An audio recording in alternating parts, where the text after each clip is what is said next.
Assalamualaikum warahmatullahi wabarakatuh. Selamat siang teman-teman sekalian. Perkenalkan, nama saya Ilham Kurniawan Arti. Saya pada hari ini akan memberikan materi mata kuliah Hukum Tata Negara pada subbab mengenai hukum pemilu. Nah, hukum pemilu ini sebetulnya banyak bahasannya. Bahasannya banyak, persoalan, problematika, bagaimana penerapan, bagaimana peraturan perundang-undangan kemudian diterapkan, itu masih banyak menimbulkan perdebatan. Sehingga pada hari ini sebetulnya saya concernnya saya pengen membahas tentang hukum pemilu itu sendiri. Nah, mungkin teman-teman sekalian ini merupakan materi lanjutan dari mata kuliah Hukum Tata Negara. Karena di bab akhirnya, teman-teman sekalian akan menemukan bahwa pemilu merupakan serangkaian kebutuhan suatu negara, yaitu negara demokrasi menginginkan adanya sebuah pemilihan umum. Sebuah pemilihan yang gunanya untuk apa? Untuk menentukan siapa yang akan melanjutkan tampu pemegang kekuasaan di sebuah negara demokrasi. Nah, pada prinsip demokrasi, saya mencoba mengelaborasi materi-materi awal ya. Demokrasi itu menempatkan rakyat memiliki kuasa lebih untuk menentukan jalannya sendiri. Menentukan pilihannya sendiri, mereka berhak menentukan apa yang perlu diatur, mereka berhak menentukan siapa yang mengatur mereka, mereka berhak menentukan kemana arah jalannya suatu negara itu.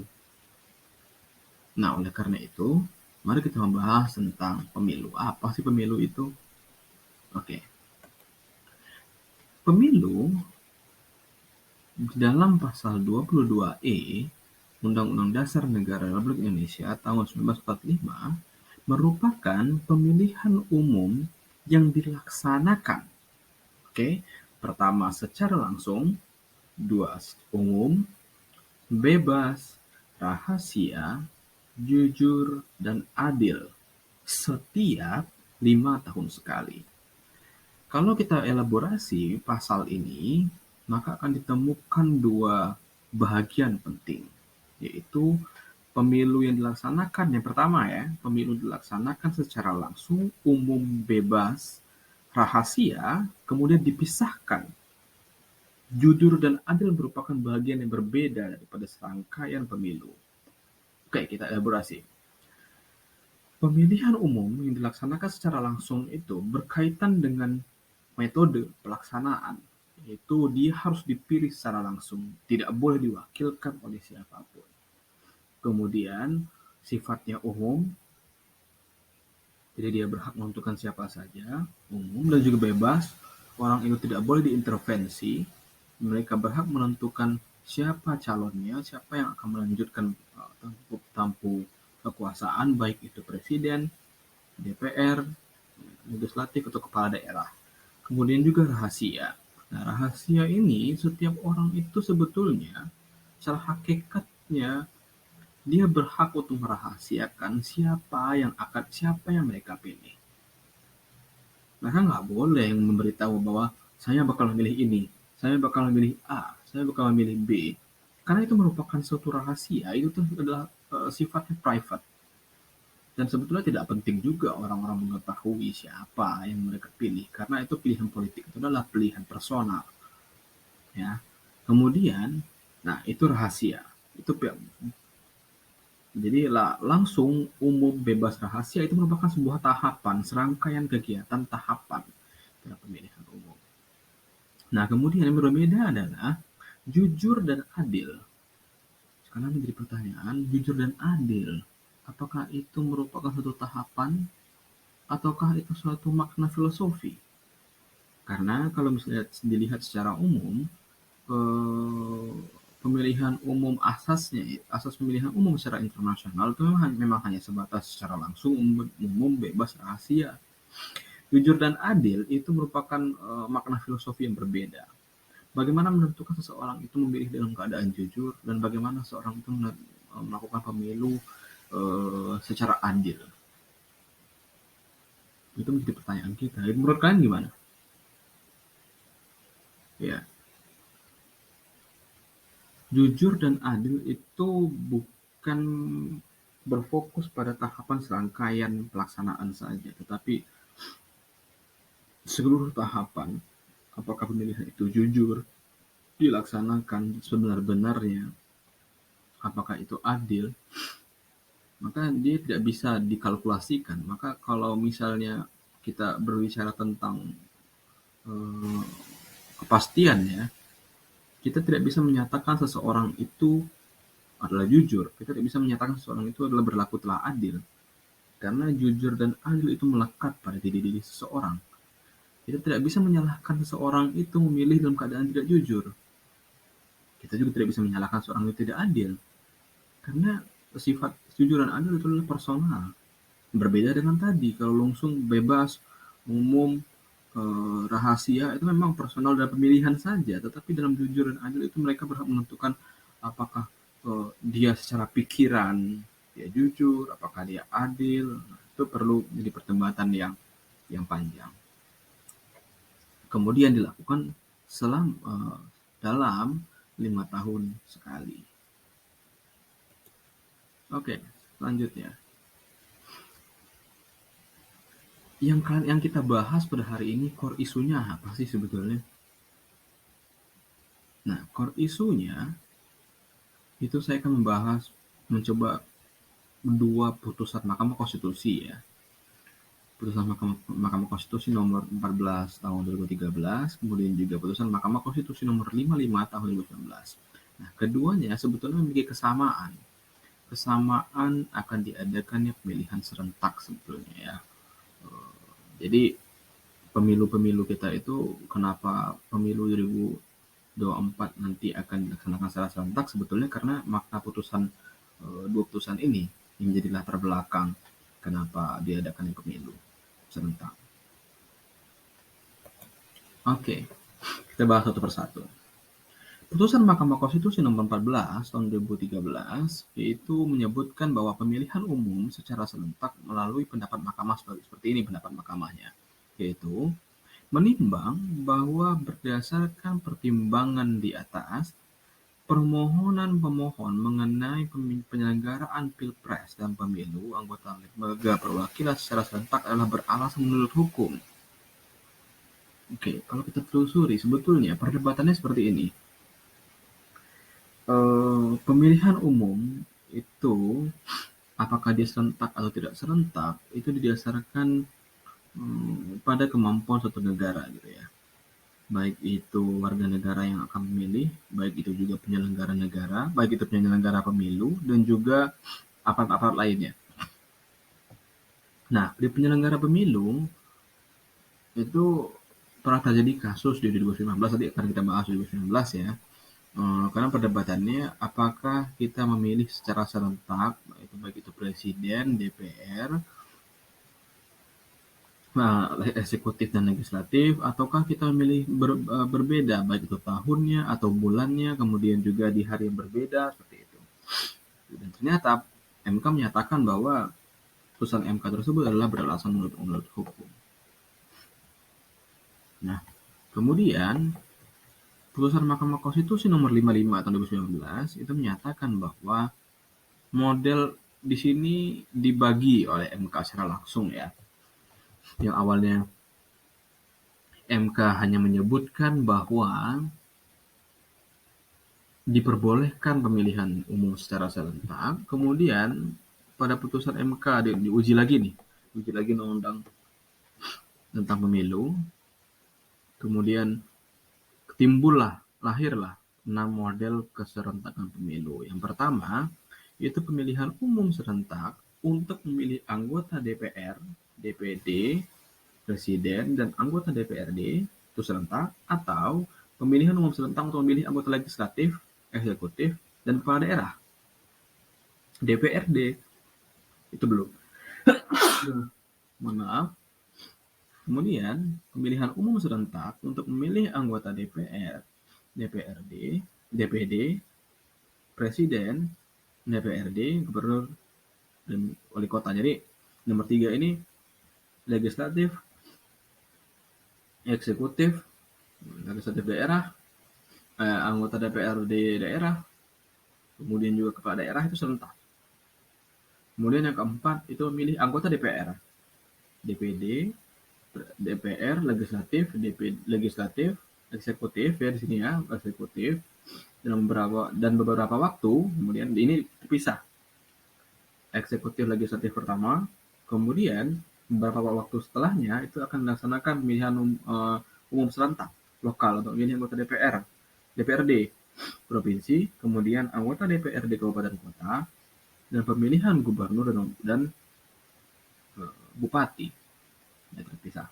Kemudian juga memilih anggota DPR, DPD, legislatif, eksekutif, dan beberapa waktu setelahnya dilaksanakan untuk pemilihan DPRD dan juga nanti kepala daerah. Lalu terakhir yaitu pemilihan-pilihan lainnya yang sepanjang tetap menjaga sifat keserentakan pemilihan umum untuk memilih anggota DPR, DPD, dan presiden dan wakil presiden. Nah, dalam hal ini keseluruhan ya sebetulnya kalau kita lihat bahwa model itu bisa jadi serentak dalam 1 tahun ya, walaupun dia terpisah bulannya, maka akan dimaknai oleh serentak juga sebetulnya.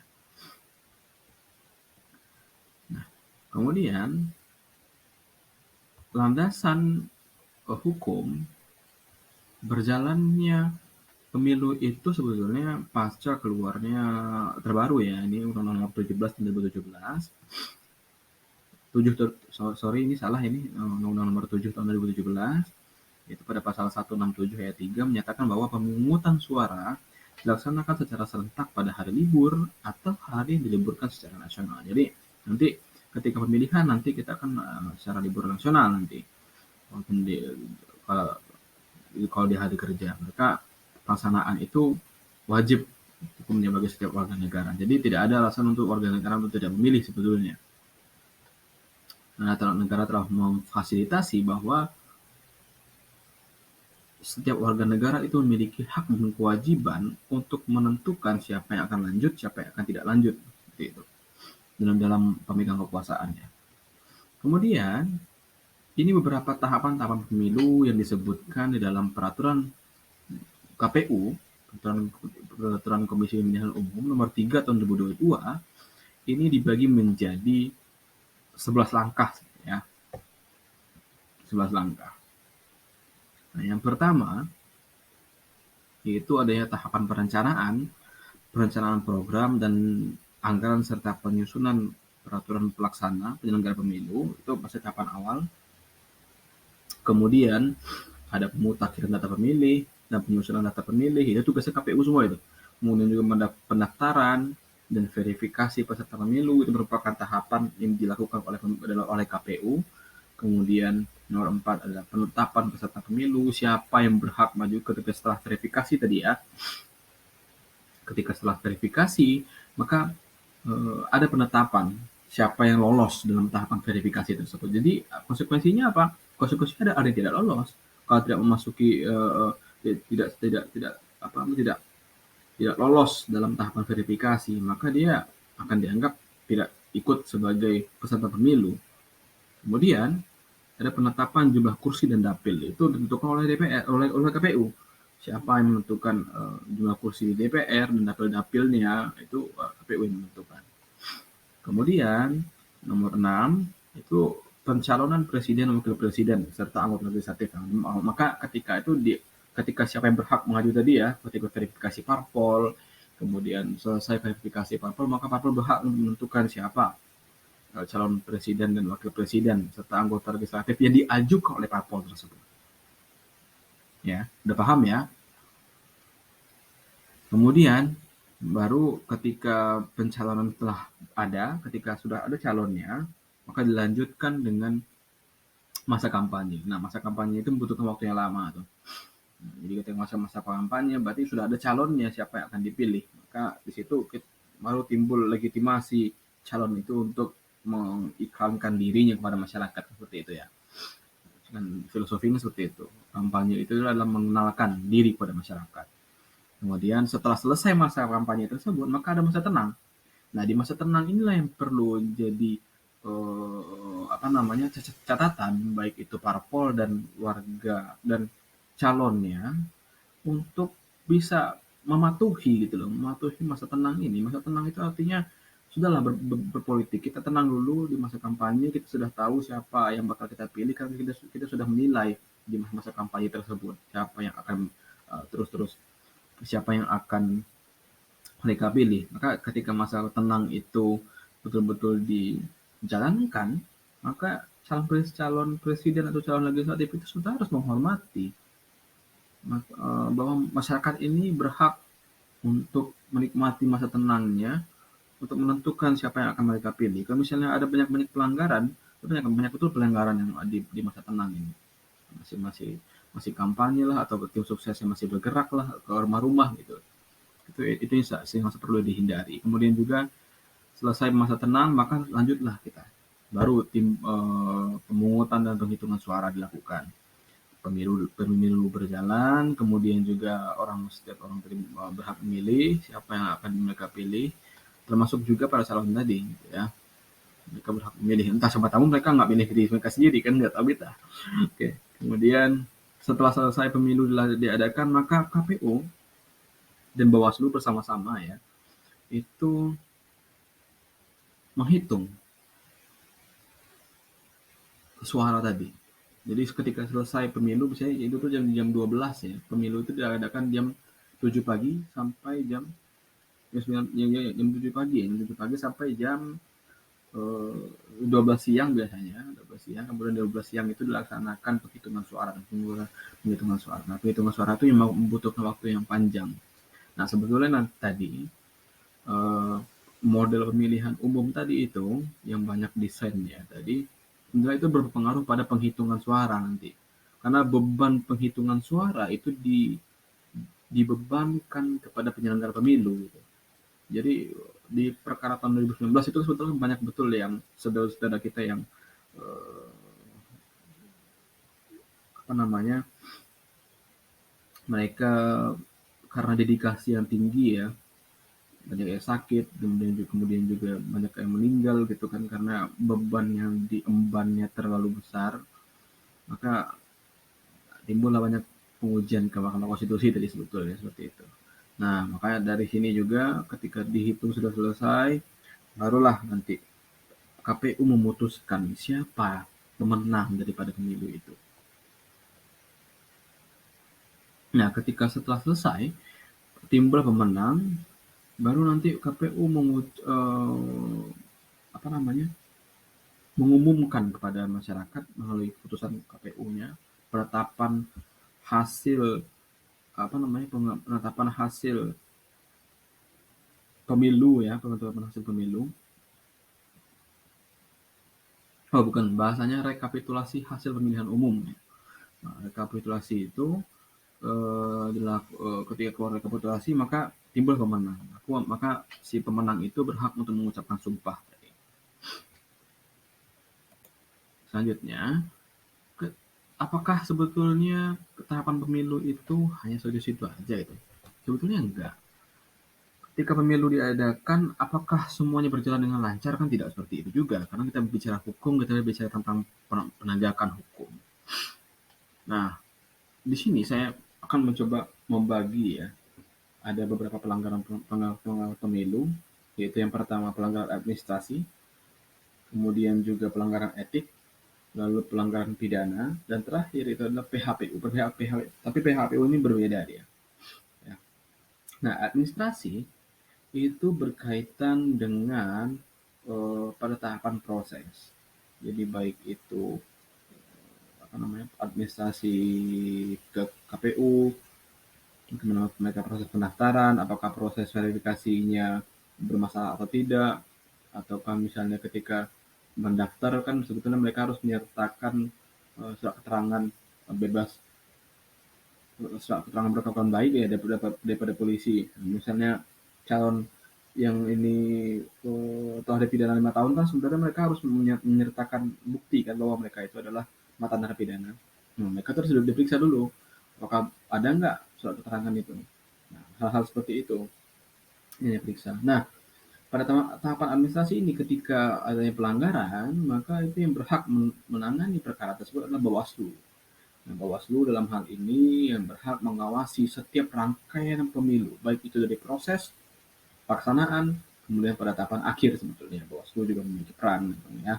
Kemudian ini perkara pelanggaran etik ya, pelanggaran etik ini dia berbeda. Pelanggaran etik ini semi yudisial ya istilahnya.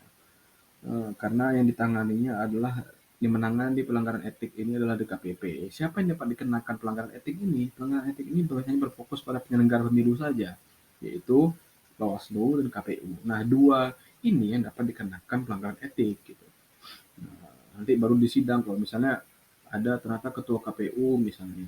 Ketua KPU ternyata dia bermain gitu, atau berfoto bersama dengan salah satu calon misalnya, nah, itu kan kena etik ya, maka diurus oleh DKPP. Kemudian pelanggaran pidana itu diselesaikan oleh Gakumdu. Gakumdu itu siapa saja? Yaitu Kejaksaan, Kepolisian, dan juga Bawaslu. Nah, Bawaslu juga termasuk dalam sini gitu, dalam Gakumdu. Kepolisian dan Bawaslu. Jadi mereka berhak memiliki kewenangan untuk menegakkan pidana pemilu. Misalnya pidana pemilu itu misalnya politik uang, itu masuk tahapan pidana pemilu. Kemudian terakhir adalah PHPU. Nah, PHPU ini berbeda dia dengan pengalaman pemilu yang lainnya, karena ini langsung dikerjakan oleh Mahkamah Konstitusi, dilaporkan ke Mahkamah Konstitusi. Ketika keluar rekapitulasi hasil suara tadi ya, tahapan 10 tadi, maka timbullah hak dan kewajiban masyarakat untuk mengujinya ke MK, yaitu berkaitan dengan perselisihan hasil pemilihan umum. Nah, perselisihan hasil pemilihan umum ini sebetulnya perdebatannya panjang gitu.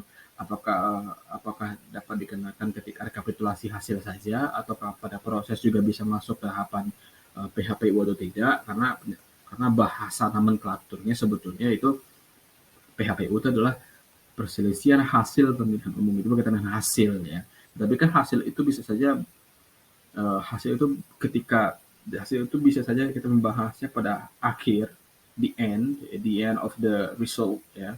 Kemudian juga atau bisa juga kita membahas tentang hasil itu pengaruhi oleh adanya pelanggaran-pelanggaran misalnya ya. Maka itu yang menjadi bahasan kita pada hari ini. Nah, semoga teman-teman mengerti dan juga memahami bahwa serangkai pemilu ini sebetulnya enggak main-main ya.